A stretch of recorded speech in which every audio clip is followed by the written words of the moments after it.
Assalamualaikum warahmatullahi wabarakatuh. Halo, perkenalkan saya Syabila Aulia Zahra. Di sini saya akan menjelaskan tentang tema 1, subtema 4, pembelajaran 1. Yuk kita belajar sama-sama. Langsung kita mulai saja ya ke pembelajarannya. Nah, yang pertama ada ayo mengamati. Judulnya membuang sampah di tempat sampah. Udin selalu menjaga kebersihan. Sampah-sampah yang berserakan dibuang di tempat sampah. Sebaliknya, Badu tidak menjaga kebersihan rumah. Badu membuang sampah ke dalam got. Buang saja sampahmu ke dalam got dekat rumah, ajak Badu kepada Udin.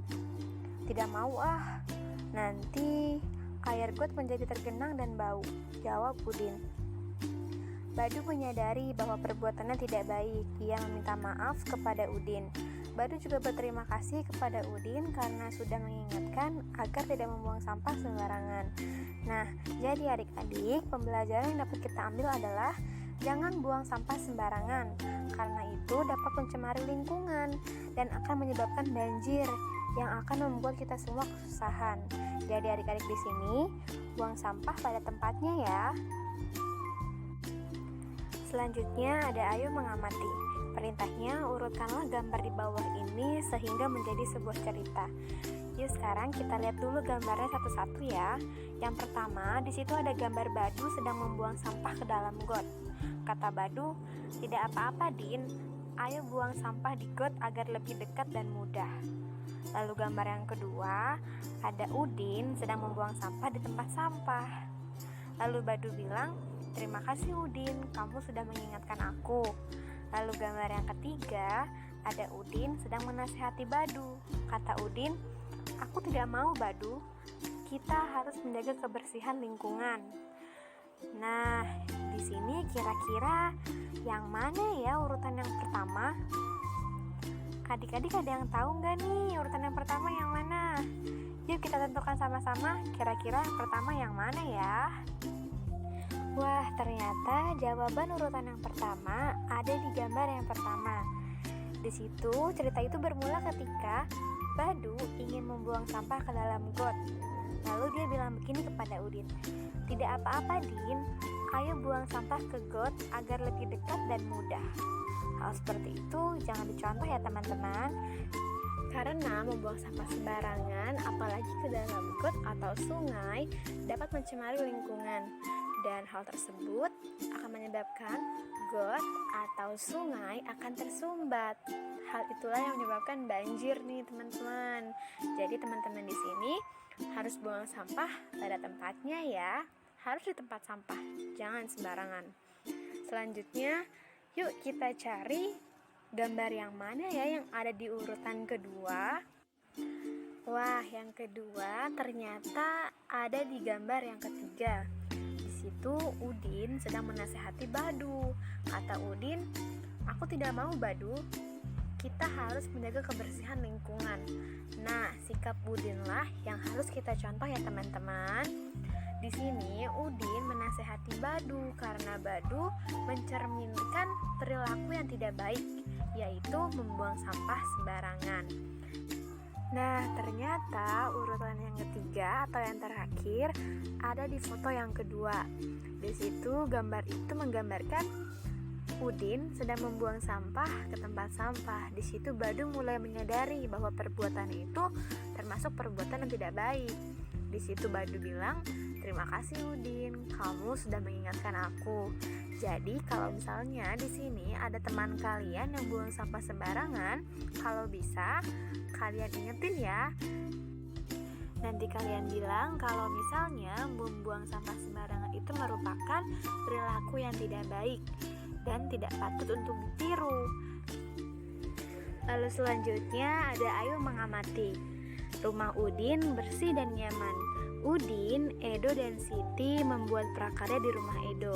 Mereka membuat prakarya dengan bahan yang berbeda.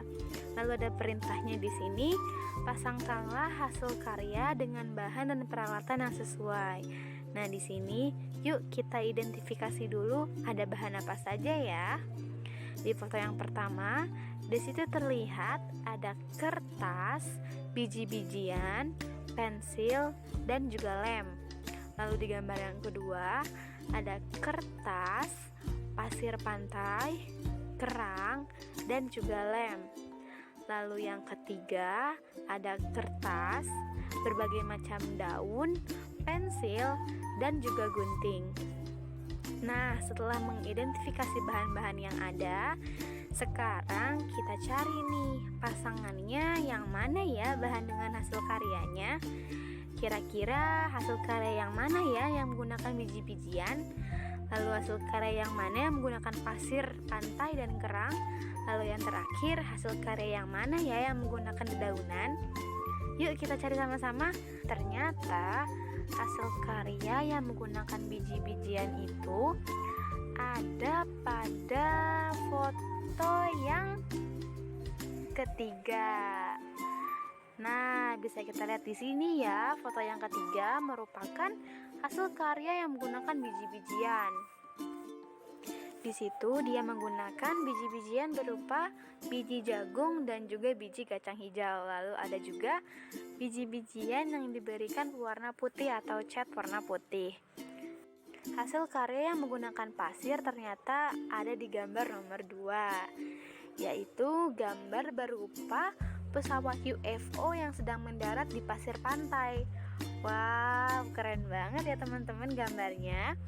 Di situ dia menggambar UFO dengan bahan pasir pantai dan juga ditambah kerang-kerang lucu yang sudah diberikan warna. Kreatif banget ya teman-teman. Kalian juga bisa loh buat seperti ini di rumah. Silahkan dicoba ya. Nah, sekarang saatnya kita untuk menemukan hasil karya yang terakhir, yaitu hasil karya yang menggunakan bahan-bahan kertas, pensil, gunting, dan juga dedaunan. Kira-kira ada di mana ya teman-teman hasil karya yang menggunakan daun? Ternyata untuk hasil karya yang menggunakan dedaunan ada di gambar yang pertama, yaitu gambar ikan yang menggunakan bahan dasar dedaunan. Wow, kreatif banget ya teman-teman. Di situ dia menggunakan daun berwarna hijau muda, hijau tua, dan juga coklat. Kalian juga bisa loh buat karya seperti ini menggunakan bahan apa saja yang ada di rumah kalian.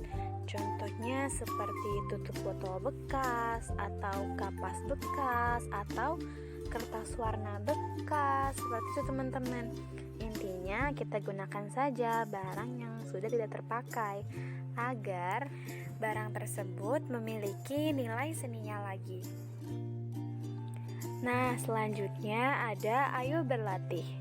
Udin dan Mutiara membuat prakarya dari biji-bijian. Udin menggunakan biji-bijian hingga 239 butir. Sedangkan Mutiara sebanyak 185 butir. Banyak biji-bijian dapat digambarkan dengan kubus satuan. Kubus satuan itu sendiri bisa kita lihat di sebelah kiri ada 2 kolom, yaitu kolom Udin dan kolom Mutiara. Udin dan Mutiara masing-masing memiliki 3 kolom, yaitu kolom ratusan, puluhan, dan juga satuan. Udin di kolom ratusan memiliki 200 kubus, sedangkan di kolom puluhan memiliki 30 kubus, dan di kolom satuan memiliki 9 kubus. Sedangkan Mutiara di kolom ratusan memiliki 100 kubus, di kolom puluhan memiliki 80 kubus, dan di kolom satuan memiliki 5 kubus.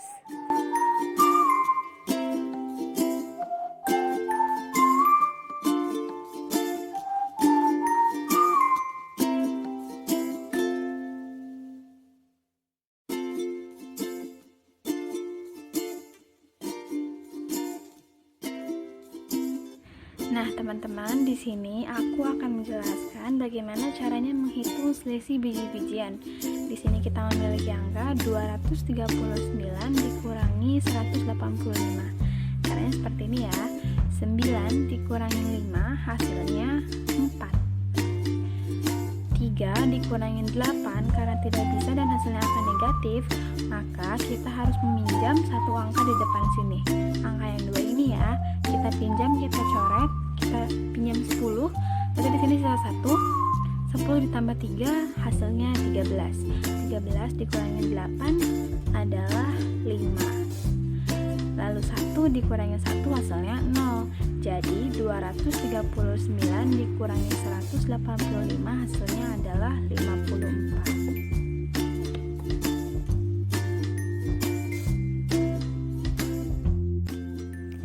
Terima kasih ya untuk teman-teman semua yang sudah mendengarkan dan menyimak baik-baik apa yang sudah saya jelaskan dalam video. Semoga belajar kalian hari ini lancar ya. Jangan lupa kumpulkan tugasnya. Selamat belajar semuanya.